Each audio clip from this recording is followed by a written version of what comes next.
Welcome to the Hookup on Music with your host, Tony Bird. Welcome, everybody, to episode 112, and I am your host this evening, Tony B, and I am joined by my main man, Mr. Penguin, Magnificent Stan. What is up, my man? Penguin? Is that a GWAN? Yeah, I was just trying to make it all rhyme right there. If it kind of did, but not really. But you know what? It works. How's it going? Good. I'm a little overworked, a little overstressed, and I'm ready to talk about music. Well, generally, that's the only thing that keeps me sane these days. Honestly, it's like I want to listen to music a lot, and then I'm like, well, I got to try to be healthy at the same time. So all last week, on top of work being bad, working long, I go for these walks at night, which just really kick my butt. But like listening to music through all of it is what makes everything just a little bit more easier. Yep. Even just you yourself were telling me you picked up some records. You and the missus that was my records yesterday.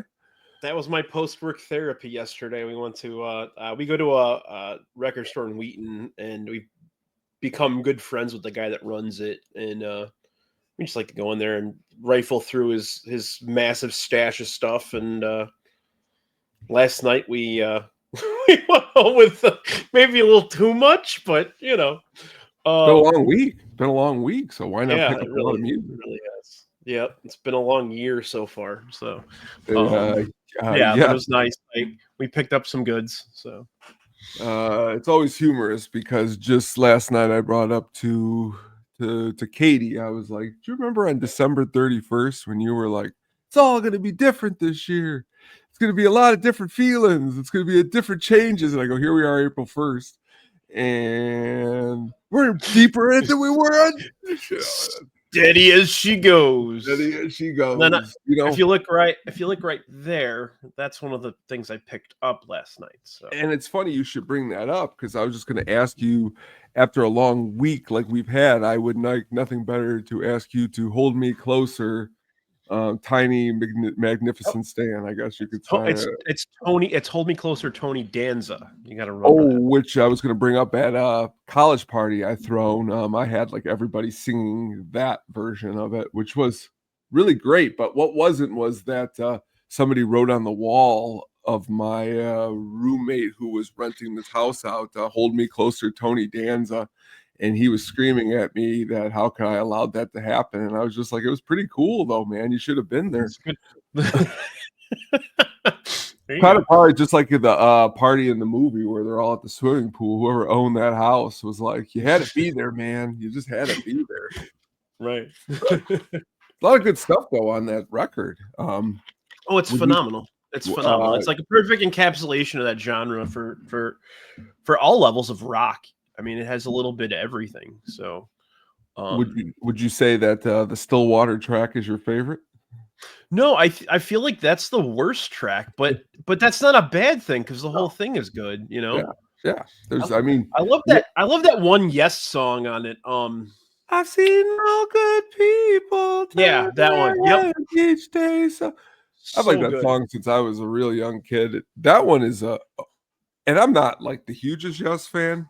But that song definitely is a really good track because it goes in all different directions. But like, let me grab it real quick because the first side. So it's 2 LPs. So the first side of the first album, it has America, Simon and Garfunkel. Obviously, it starts off. It's one of those albums too. Like soundtracks are so much fun when you listen to them and you hear the song and you've seen the movie so many times that you like picture the movie, you know, like America is when the sister's telling her mom, like, I'm leaving.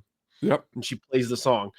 And then Sparks by The Who is when he listens to rock music for the first time and his brain fucking explodes. Like it, you know, and it's got Rundgren on it. And then Yes. And then that really freaking weird ass Beach Boys song. Yes. You know, and it's all over. But that first side is just gold, you know. Just a fantastic album. Lots of good stuff, you know. I mean, it was very expensive, but it was worth it. Yeah, I forgot even like Bowie was on there. You know, I mean, it's there's live Bowie on there. Yeah, which is like, I was a little disappointed. There's no Iggy Pop because there's that one scene with Philip Seymour Hoffman, where he's like, Iggy Pop, amen. Like, that's like one of my favorite scenes in that whole movie. That is a really good scene. So it's cool when you find albums like that. You had mentioned that your wife picked up the Downward Spiral. Yeah. That album this week on my walk. There's a song on there called Pig, which starts really positive and then goes crazy. But I like everything Trent does. Like it has that like melody at the beginning that draws you in, and then it just explodes. That's how all like I think he learned that like from the other Industrial Brothers. You know what I mean? Well, that's what it is, and he's doing the new they just released it yesterday. Tron has a new movie coming out and he's doing the soundtrack to it. So yeah, I'm sure that's going to be interesting. She picked up the Natural Born Killer soundtrack, which was produced by him too. So lots of good stuff on there too. Oh yeah. I'm gonna have to dig into that one at some point on At the Show, the Natural Born Killer soundtrack. Very good. But going from there, you had been talking to me about listening to some of the more sadder side of tunes that you have been digging into recently, which is always good in a way because you get to listen to something sad, and I like the juxtaposition by something happy after a while because you got to switch it up. But you've been mentioning artists like Elliot Smith, who which is funny. I actually picked up the self-titled one last night. I already have it, but I picked it up for when we're doing my podcast after this, and my buddy Kevin's on with the two of us, and that's why I picked that one up for him last night. So and that's a 95 album too. But yeah, for someone, and you know me pretty well at this point, we've known each other for a few years now, and we talk pretty much daily. I don't take a lot of things seriously. I'm kind of a go with the flow kind of guy, but I love to listen to sad music sometimes. And Elliot Smith is at the top of the list. There's a couple Beck albums I love. Yeah. And later you're going to have to give me your address because since now you are a part of sometimes doing the hookup on music, it's going to be the Tony Burt Music Club. I'm going to send you a vinyl every now and then that I suggest that you should have part of your collection. I'll make sure you don't have it first because you dig into every aspect of music, which I appreciate. And that's one of the reasons why I enjoy talking to you about music so much. I mean, you've got hip hop, you've got heavy, you've got Stevie Wonder, which I was just honestly, of all the things you ever showed me that you had, I've liked it all. But man, I was really happy that you had that album right there because that's got a little bit of everything on it. Yeah, it's that like Criterion collection kind of one where it's got a little bit of everything, and it goes from it starts off. It's chronological too, so it's kind of a cool set. I found it on Amazon for like super cheap. I love Stevie Wonder. I always have. I like the real funky stuff. I like Intervisions. I like Songs That Give Life. Like both of those are two of the greatest pieces of music I've ever heard. You have those albums, or you're familiar with those albums? I have Intervisions. It's a shitty copy. I need to get a better copy of it. But yeah, I do. Really good stuff on both of those albums. And some really, I always bring it up too, because even to the children at school, because it was really funny. You would have laughed. I was talking to them about the 80s and the 90s, and they had to write a compare and contrast paper of which one they thought was better. And of course, I put on the "We Are the World" music video, which I don't know if you remember, which is just ultimate ridiculousness of Michael Jackson down to Stevie's in there. Bob Dylan singing it all. Bruce Springsteen looked like he was having the time of his life. He was, and I'm just in the classroom and I'm like, "That's Stevie, that's Springsteen." And they're all just like, "Is that Stevie?" And I'm like, "Yeah." They're like, "Why does he look so young?" And I go, "Because he's only 34." Like, what do you think he is? Man? Like, but again, Stevie always bringing it. Back to the sad songs, you also had showed me this week. You were digging into this Nirvana compilation album. Yeah, I actually have it right here. Yeah, I always thought it was kind. I bought it when I started collecting. So like this was like one of my first when I really started to go out and seek out more albums. This was one of the first ones I bought, and it's kind of funny because it's a comp and it's a weird comp. Like their music is everything's so good in my opinion. Like I don't think they made a bad album. I mean, there doesn't exist a bad album from them. So what I really I don't have Nevermind, I don't have In Utero, but I have this which has like highlights of it, but it doesn't have a lot of the songs that I really like too, like Aneurysm and you know, like a lot of the deeper tracks in a lot of the album. I mean, I think Aneurysm was on what is it called, Insecticide, I think was the album. Which song? Aneurysm. Yeah, it was on Incesticide. Yep. And then like Frances Farmer will have her day or whatever that song is called. That's not on there. So there's a lot of stuff that's missing, but it also kind of curates the best from Bleach, the best from Nevermind, the best from In Utero. There's a couple of pieces from the Unplugged one as well. So it's always good. A little bit of everything. You can have a little bit of their career retrospective, which wasn't a whole long time. At all. You know, what was it? You know, the stretch was at the most, if I'm thinking 7-8 years. I mean, 7 years. I mean, at the ape, like the peak, 87 like to 95 or something like along those lines. But I always had there's a story I always like about Nirvana where his dad would have to work, and Kurt would just sit in his work truck listening to the Queen News of the World 8-track. You know, and you say to yourself, like, Nirvana doesn't sound like Queen at all, but it's still, Nirvana's a great band. Queen was a great band. And maybe that's just the connection there. Everybody, you know, a great band like this album that you have here. Well, really, yeah, I mean, and Dave Grohl's even talked about how the beats that he came up with on Nevermind, a lot of like double what I can't remember what it's called, but like it's a lot of disco in there. Yeah, there's a lot of like Tony Thompson, a lot like shit like that, and you're just like, you listen to, like, after you hear him talk about it, and then you listen, you're like, holy shit, it's like a very aggressive, faster disco beats on basically. I mean, I don't even know how you define Nirvana, punk rock, hard rock, whatever you want to call them.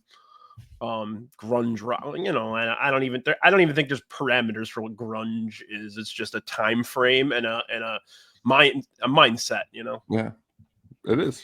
It really is. It's just pretty much like and this album is like you said, a representation of the whole entire Nirvana spectrum, I think.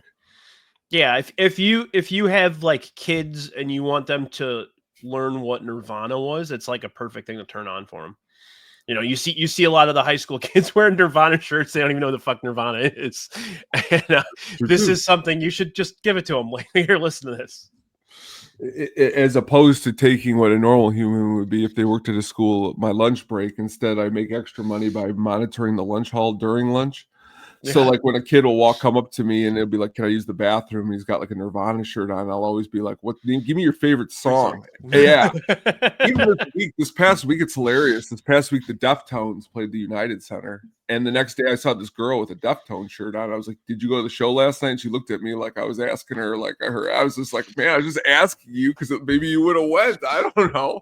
But that's how random it is now. Not even like, oh, there was a show last night. Oh, that's awesome. You know, like, but that's not everybody though. Because there are kids, like there was a kid at school who had like a Smith shirt on. And immediately you're like, all right, man, give me one Smith song. And he's like, oh, there's a light that'll never go out. And you're like, well, at least you named a song. I mean, I appreciate it. Whenever someone mentions the Smiths, I just think of SLC Punk, where he's like, you hear the new Smiths album? It's fucking terrific. You know? But a lot of these kids, they like well, and we did that too. I mean, not us specifically, because you and I are audiophile weirdos, but yeah. I mean, how many kids did you and I know in high school that wore like, you know, Leonard Skinner shirts and like, you know what I mean? Like they all did. The thing about it is my main rule was always like, you can wear whatever shirt you want to wear, but you got to tell me at least 3 songs, just Right. something. You went to a Right. show, maybe your dad, but like one kid, I was like, he had the Misfits shirt on a couple years ago, and I was like, man, give me a Misfits song you love, and he's like, it's my dad's. And I'm like, oh, all right, well, I guess. Well, I'll ask him what his favorite song is, I guess, when I see him. Well, Yeah. and, you know what's kind of fucked up and hilarious about the Misfits now is that like you're gonna start hearing like, oh, that's my grandpa's favorite band. You know, that too. at this point, you know. Did you hear some of that controversy that came out this past week about Danzig at a show that he had? He had, I guess, last week, which I was unfamiliar with. He had a couple shows that he was doing, and like solo stuff. Yeah, it was him, and it was like a band called Down and a couple other things. I think it was like on the West Coast, but he sold these shirts that I guess were like were actually Nazi propaganda symbols on them, which turned into a big no-no. Well, and I don't know who in his position just happen to mysteriously have these signs. If you happen to read this story, it's very, well, I wouldn't say it's interesting. It's garbage. It's more towards Danzig ruining of his overall probably mystique. Probably after he got knocked out, I think that was about. Mystique's gone. Once that fuck. I mean, last time I was on, we talked about the Elvis album. Once that came out, there's no more cred on that guy. But again, this is what artists do. They pigeonhole themselves in a corner. I mean, currently, right now, back to the Nirvana, back to Dave Grohl. I mean, he had to take some time off because of his marital infidelities, putting the Foo Fighters on hold for a little while, which the Foo Fighters, they for a long time were like that Boulder and Raiders of the Lost Ark, just keep rolling and rolling and rolling, and now they're taking a little bit of a break. And today we're talking 1995, and their debut album came out in 95 as well. Their self-titled. Which rolls right into another subject here is what are some of your favorite albums from 1995? Yeah, so what I did today, I like, instead of like painstakingly research, I just loaded like playlists for 1995 playlists on Spotify and just been kind of like listening throughout the day. Heck yeah. Obviously, the highest selling album of the year, as well as one of the highest selling albums of all time, as well as one of the highest selling albums of the 1990s, was Jagged Little Pill. It was a big year for women in like independent women in music. It started with her and Jewel, and I think Shania Twain had a big album that year as well, if I'm not mistaken. But yeah, those were good ones. And then obviously, No Doubt came out with Tragic Kingdom that year. So it was a big year for women music. Natalie Merchant had a good album, and Tiger Lily. That was a really good album. Right. And then obviously, Melancholy of Infinite Sadness came out. Smashing Pumpkins that year. That was one of the, if you were a alternative nerd like us, definitely one of the ones you clung to. It's not my favorite Smashing Pumpkins albums. I like the two before that. I like Gish and shit. Siamese Dream a lot better than Melancholy, but Melancholy is pretty freaking epic too. So, do you ever own Pieces of Scariot? No. I was curious if you would have liked that one more than this one. I mean, Melancholy, Infinite Sadness. It's so much. Like, it's such it's overwhelming, and I wanted to buy it at one point, the vinyl, but it's like $100 to buy it. It's like, gee, I did get the Rotten Apples one, which was like their best of recently, and it's absolutely awesome. So great. I mean, but again, you could see why. You ever an Oasis guy? You like What's the Story, Morning Glory? I don't like Oasis, but I don't have a problem with them. Like, if it's on, I'll listen to it. It's one of those. It's like Oasis, like Silverchair, a lot of those. Like, never really got into them. Which is funny because that was Silverchair is something I was looking at earlier. I wanted to ask you about. You just answered my question. So, 95, you were at Silverchair. No, I'm gonna be honest with you. Silverchair was a band that they weren't my favorite. They were just on the radio all the time. And now I guess that I haven't listened to them or ever really that I could see. Okay, I could see that they were at the time different than some other stuff that were out there. Right. Right. It seemed like a lot of the cute girls liked Silverchair when we were in high school. Well, the reason the cute girls like Silverchair was because they had, Daniel Johns, their singer. That's look at this guy. He's so cute. He's so cool. I've got a few more that I listed here. That Sorry. Mad Season album Above. Oh, that's one of my favorite albums of all time. And Out Come the Wolves, Rancid. Oh, great album. Just epic. And then Time Bomb was on my walk the other day. I love that. The beginning of that track is probably one of the coolest beginnings of any song of all time. Doon, doon, doon, doon, doon. I love that. Yep. 311's self-titled. I don't like 311 really, but that first album is pretty damn good. Yeah. It was a sound that nobody had really heard up to that point. That's true. Did King for a Day, Fool for a Lifetime come out in 95? I think it did. It sure did. I was going to bring that up. That a lot of people say Angel Dust is their best album. I think King for a Day, Fool for a Lifetime is my favorite. So that's a good conversation to have. They're both excellent albums. Because I came into Angel Dust. We could do a Faith No More deep dive at some point. We will. And we will, because that's again, great album, great band. It's a different album for them. That's why I think I like it a lot. King for a Day, Fool for a Lifetime. Yeah, I think it hits a little harder. It feels like they're heavier with that one. Mm-hmm. And then White Zombie came out with Astro Creep. More Human Than Human. Yeah, that's a good one. Really good one. Yeah, it was a solid year for music. It didn't have any like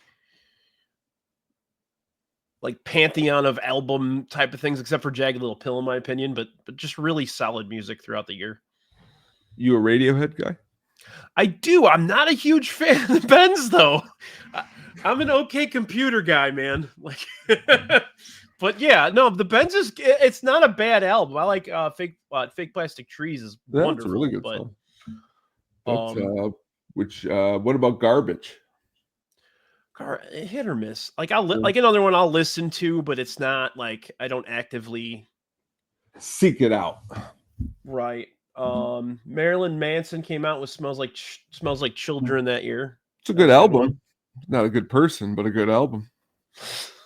We can get on that another time. Which is crazy because he's coming right up here at the Hard Rock Casino, and just like for laughs. I was just like, man, if tickets were like $30, it's like 20 minutes away. I'd go, just see what he's up to. $150, you couldn't pay me anything to see it for $150. But maybe for some, it's a lot of people want to. Right. Bjork came out with Post that year. Yes. That's a fun, like electronica kind of dancey album. For her. She's so fucking weird. I love it. Everclear? Sparkle and Fade. You ever have that album? No. Not Everclear guy. never got into Everclear either. I know, it's funny because Everclear. Let me put it at you. There's if you never got into Everclear and you're like just hearing these radio singles, you're like, oh, okay, I can't really do this. But if you go back to their first two albums, it's got more of a heavy punk feel to it. But again, we got other punkier stuff, I respect him as a musician, but I never really got into it. Sonic Youth, Washing Machines. Sonic Youth guy? I forgot that came out in 95. Wow. That is a really good album. You ever listen to the Neil Young album with Pearl Jam that he did, Mirror Ball? I have. I have like a million Pearl Jam and Neil Young albums, but I don't have that one for some reason. I'm not even sure they ever pressed it, honestly. No, I don't really think that they have. I'll have to. But again, Pearl Jam has like 700 fucking vinyls out. Like, between all the live stuff, every time they perform on a radio broadcast or anything, they release an album of it. It's hilarious when you go to record stores that have like good stock on Pearl Jam stuff, and you'll look at it for like 2 hours. Like seriously, there's so many of them. In 1995, how does Magnificent Stand feel when the radio comes on and Gangster's Paradise by Coolio is playing? Are you somebody who turns it on, turns it off, making fun of it? What are we doing? I'll listen to it. It's okay. Like, yeah. Goo Goo Dolls, A Boy Named Goo. You a Goo Goo Dolls guy? No, never liked the Goo Goo Dolls. No Goo Goo Dolls. All right. Yeah. Moby? Moby, I like. What year did Play come out? I believe this is the album before Play. Play's a really great album. Play, I believe, is 97.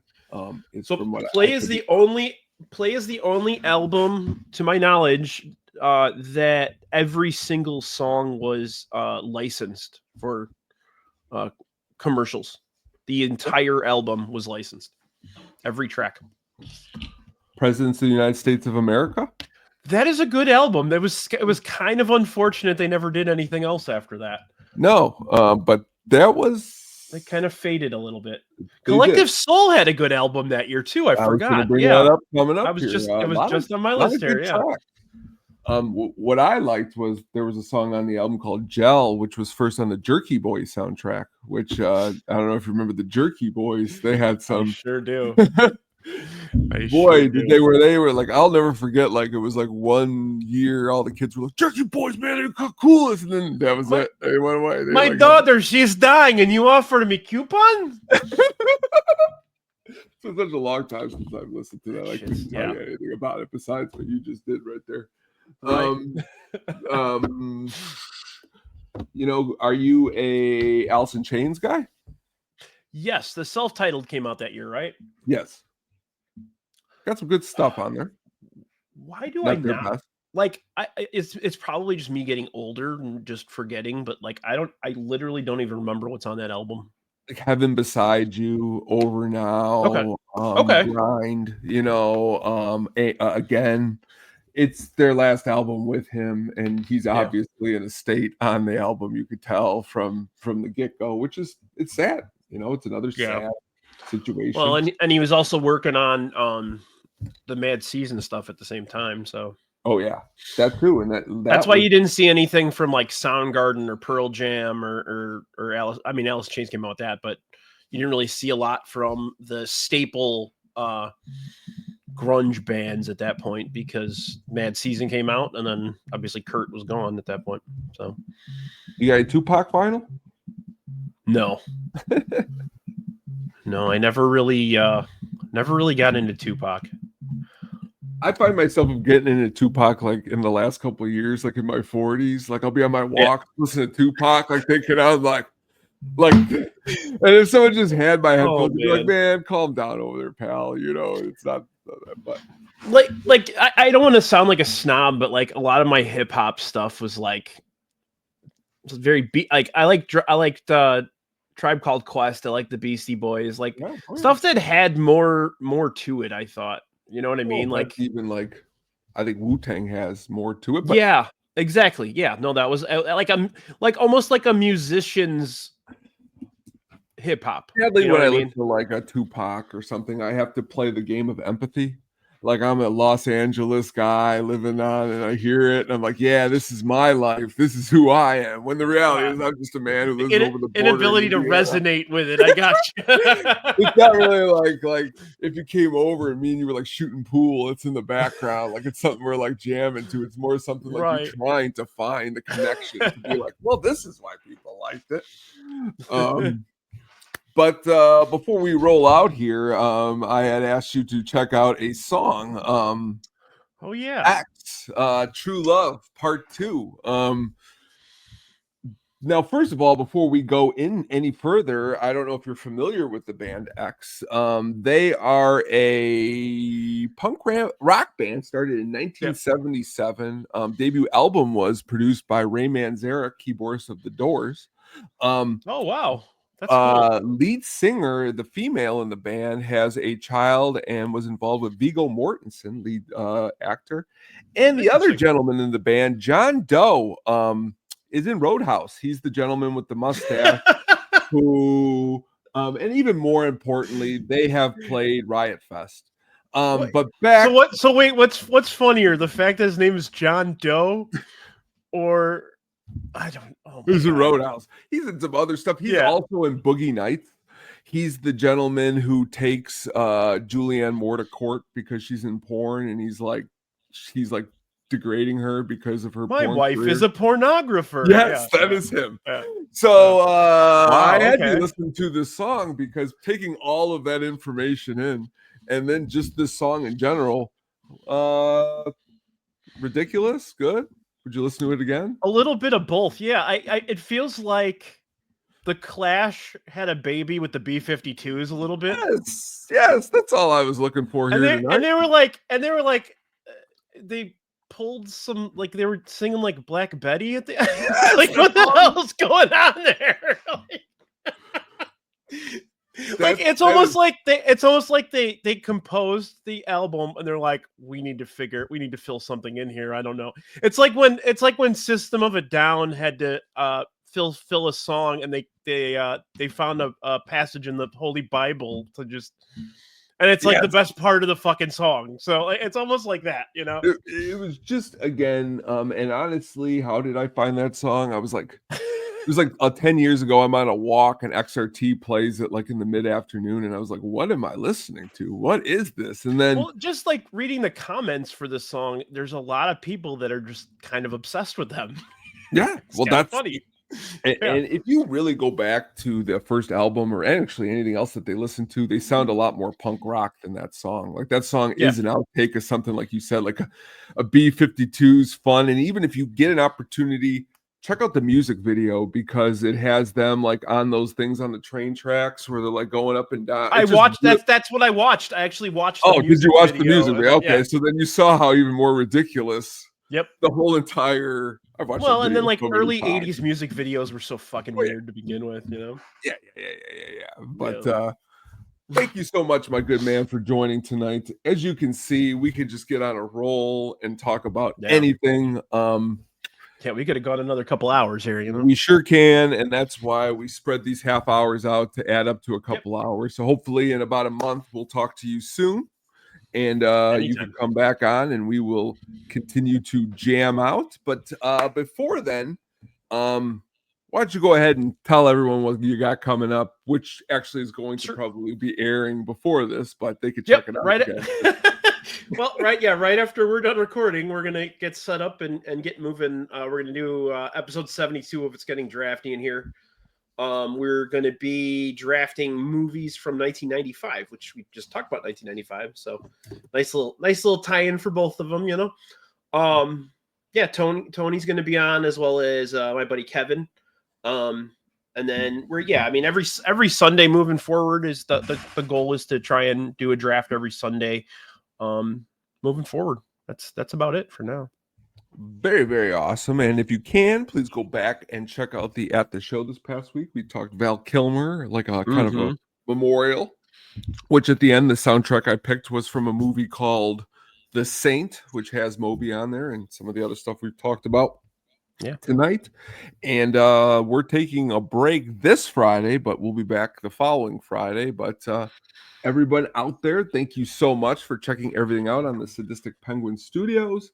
And again, check out that It's Getting Drafty in here, because I'm sure we're going to have some great 1995 movies all lined up, because I am ready for whatever your buddy has picking here. I'm excited. Oh, yeah. So if people want to watch it after watching this, my buddy Kevin likes to theme his picks. And I was looking at some of these movies, and I'm almost hoping he picks them, because I'm going to be like excited, because I actually like some of the bad ones. So we will definitely be digging into that. So everyone else out there, take care, and we will be talking to you soon, everyone. And I had no problems with my being cut out tonight. So thank you so much, everyone out there. Hopefully it keeps going, man. HOOKUP on music. Everyone, goodbye. Thank you for listening. Please look out for the audio version wherever you jam.